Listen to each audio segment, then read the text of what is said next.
다시 맞선 창과 방패, 재집행을 두고 긴장이 고조되고 있습니다. 대통령에 대한 체포영장이 재발부된 겁니다. 자, 나경원 의원님, 오늘 모처럼 저희 도직구쇼 모셨는데 처음 나와봤습니다. 처음 출연이시죠? 네. 관저에서 지난번 관저 방문하신 모습도 저희가 스튜디오에서 현장으로 잘 지켜봤습니다. 네.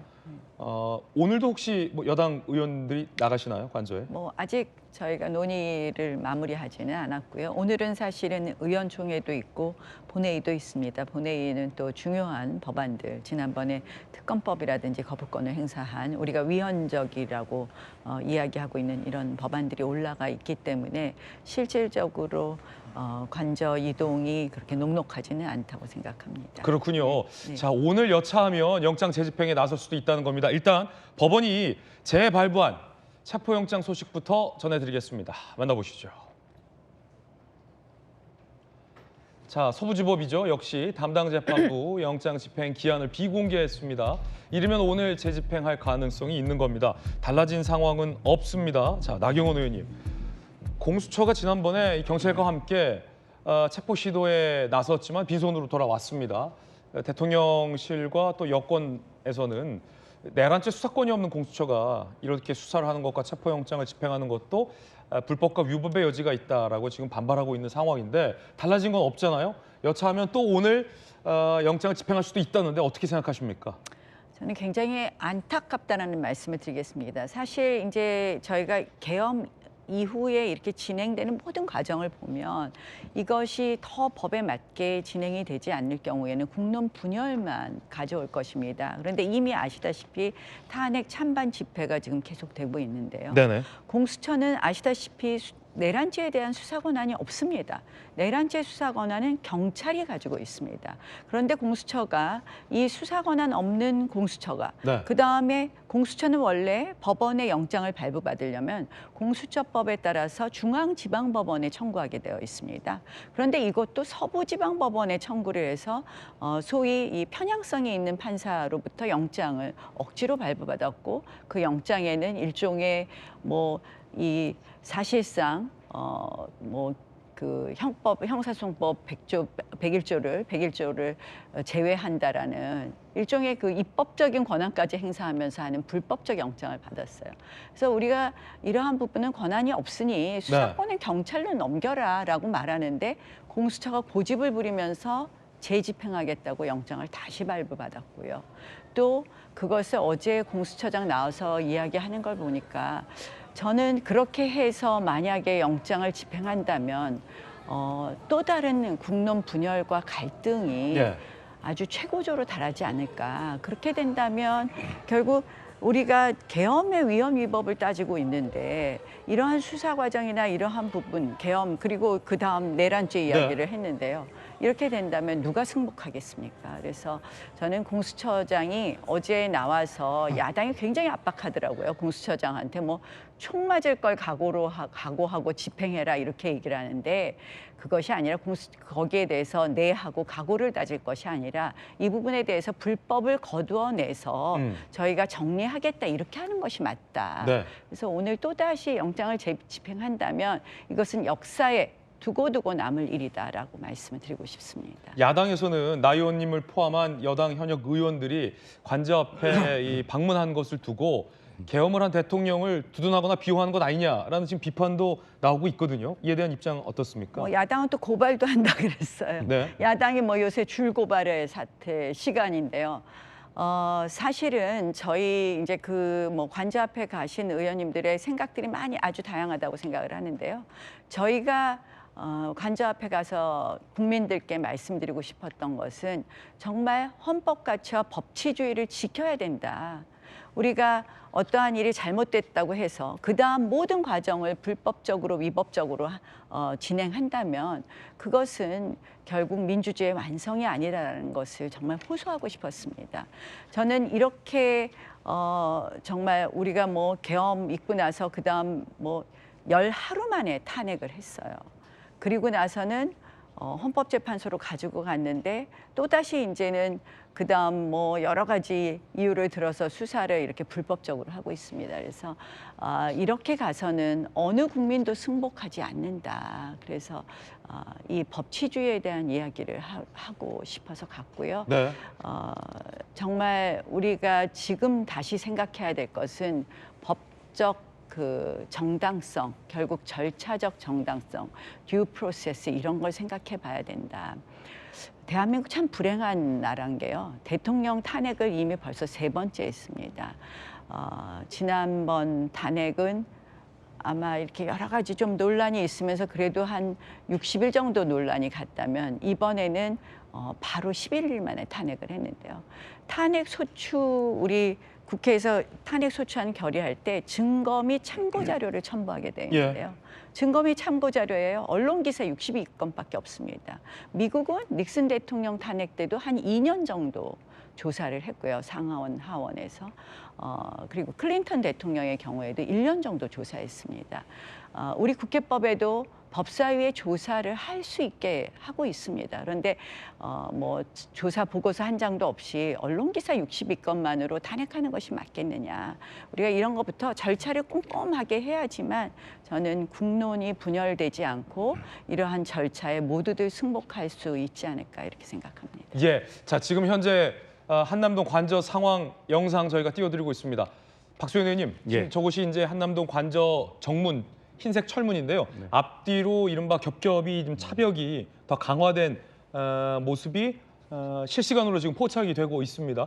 어떻게 보십니까? 아무래도 오늘 공수처가 다시 재집행을 한다면 이 겹겹이 쌓여 있는 차벽을 뚫기는 쉽지 않을 것이다. 뭐 이런 일각의 전망도 좀 있고요. 어떻게 보십니까?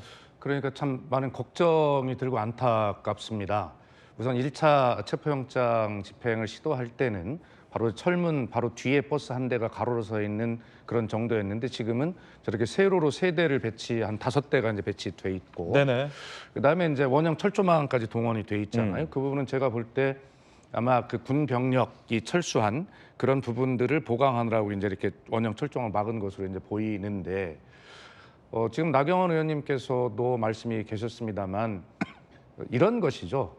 말씀을 들으면서 느끼는 것은, 또 저런 것들을 보며 느끼는 것은, 지금 거대한 바닷물이 쓰나미로 막 덮쳐서 밀려오는데 그것을 막아보겠다고 하면서 물컵을 가지고 물바가지를 가지고 이게 퍼지겠냐. 지금 나 의원님 말씀하신 여러 가지 국민의힘의 또 윤석열 측의 그런 논리들을 잘 알고 있습니다. 자, 설사 그런 것들이 작은 어떤 뭐 절차적 흠결이나 이런 것들을 인정한다고 칩시다. 그러면 그런 거 가지고 이 거대한 이 국민적 분노와 국민이 생분 중계 보듯이 지켜봤던 그날 밤에 위법 위헌한 이 비상계엄 이런 것들이 막아질 것 같습니까? 라고 하는 것에 대해서 답해야 합니다. 그리고 국민의힘은 윤석열 대통령이 탄핵 소추되었으면서도 집권 여당임을 강조하고 있어요. 저런 탄핵 소추된 대통령을 배출한 집권 여당의 자격을 이야기하려면 이 거대한 큰 문제의 해결을 어떻게 할 것이냐에 대한 합의를 하는 것이 원칙이지, 그것에서 파생된 작은 문제들을 가지고 이 본질적인 문제를 피해 가려고 한다고 이게 피해지겠냐. 지금 예전에 탄핵 때는 시간이 이렇게 걸렸고 뭐 절차가 있었다 그러셨는데, 박근혜 대통령 탄핵 때를 생각해 봅시다.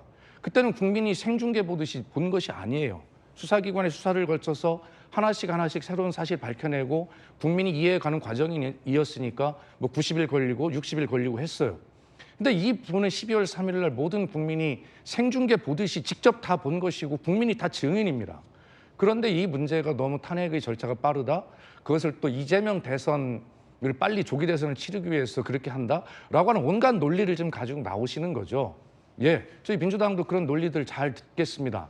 그러나 결과적으로 탄핵 소추된 대통령을 배출한 국민의힘에서는 이런 어떤 위기 상황에서 그런 논리만 가지고 이게 막아질 것도 아니고 그렇게 해서도 안 된다. 한 말씀만 붙이면, 오늘 오다 저 언론을 보니까 이 환율이 1,500원 시대가 뉴 노멀, 새로운 표준이 될 것이다. 지금까지 IMF 외환 위기와 글로벌 금융 위기 두 번만 1,450원이 돌파가 됐는데 지금 1,480원이 돌파가 되어서 1,500원을 새로운 표준으로 앞두고 있어요. 그럼 이렇게 환율이 급등하게 되면 어떻게 됩니까? 결과적으로는 그 금융시장이나 채권시장 등에서 외국인의 순매도가 이어지는 거 아니에요? 그래서 지금 12월 3일 비상계엄부터 12월 27일까지 한 달 동안 그런 어떤 금융시장, 채권시장에서 외국인의 순매도가 국채만 17조만 일어났다는 거예요. 그만큼 우리 대외 신인도 영향을 받고 있어요. 그런데 이런 와중에 그런 어떤 작은 어떤 문제들을 삼아가지고 이 거대한 흐름들을 좀 어떻게 해보자라고 하는 것은 결과적으로 탄핵 소추된 그런 어떤 피의자 또 내란죄 피의자인 윤석열 대통령을 방탄하려고 하는 그런 이미지로 국민이 읽으실 수밖에 없다. 네. 라는 말씀. 저는 굉장히 위험한 발언이라고 생각을 합니다. 거대한 쓰나미가 오기 때문에 우리가 어떠한 절차도 거치지 않는다? 저는 그거는 법치주의 국가도 아니고요. 민주주의 국가도 아니라고 생각을 합니다. 우리가 뭐 그날 밤 계엄이 있다고 해도 그것이 정말 어느 정도의 헌법 위반인지 아니면 어떤 법률 위반이었는지 하나하나 따져보아야 되는 것입니다. 그래서 저는 굉장히 위험한 발언이다. 저렇게 쓰나미가 있으니까 사소한 법을 안 지켜도 돼. 사소한 절차를 지키지 않아도 돼. 이건 민주주의를 크게 후퇴하는 거다라고 생각을 하고 이럴 때일수록 우리가 절차를 잘 지켜야 된다고 생각을 합니다. 두 번째로요. 정말 좋은 말씀하셨습니다. 나라 경제 걱정되고 국정 안정 우리가 빨리 해야 됩니다. 저희 아직도 여당이라고 비판하시는데 저희 여당으로서의 무한한 책임감 갖고 있습니다. 그래서 한덕수 대행은 탄핵하면 안 됐었습니다. 정말 어떻게 한덕수 대행을 탄핵할 수 있습니까? 한덕수 대행이 있었으면 총리가 계속 있는 거기 때문에 정상 외교가 가능합니다. 최상목 대행은 대행의 대행이지만 부총리이기 때문에 정상 외교가 가능하지 않습니다. 한덕수 대행은 국제사회에서 이미 총리로서 인정을 받고 있었기 때문에 저희 대한민국 대외 신인도에 굉장히 중요합니다. 제가 그래서 엊그저께 헌재를 방문해서 정말 간곡하게 호소를 했어요. 헌재가 한덕수 대행 탄핵 부분은 저희가 권한쟁의 심판 가처분도 냈습니다. 대행을 탄핵하는 데 있어서 200석이냐 151석이냐 마음대로 헌재가 주석서하고 다르게 해석을 했는데 자, 그 본안 판결은 나중에 하더라도 권한쟁의 심판의 가처분 한마디로 한덕수 대행이 직무정지되어 있는 거라도 좀 풀어주라. 최상목 대행이 혼자서 4개의 모자를 쓰고 어떻게 모든 것을 관장할 수 있습니까? 저는 야당이 정말 대선 빨리 조기 대선에서 빨리 집권하고 싶다 이런 거 하나로 국정안정 정말 관심이 있나? 국정안정 관심 있으시면 저는 한덕수 대행 절대 탄핵해서는 안 됐었다라는 말씀 다시 드리고요. 저는 뭐 이 자리를 빌어서 헌재가 이 부분에 대해서 빨리 가처분 결정이라도 해야 되지 않나 하는 거 다시 한번 말씀드립니다. 네, 두 분 의견 계속해서 전해드리겠고요.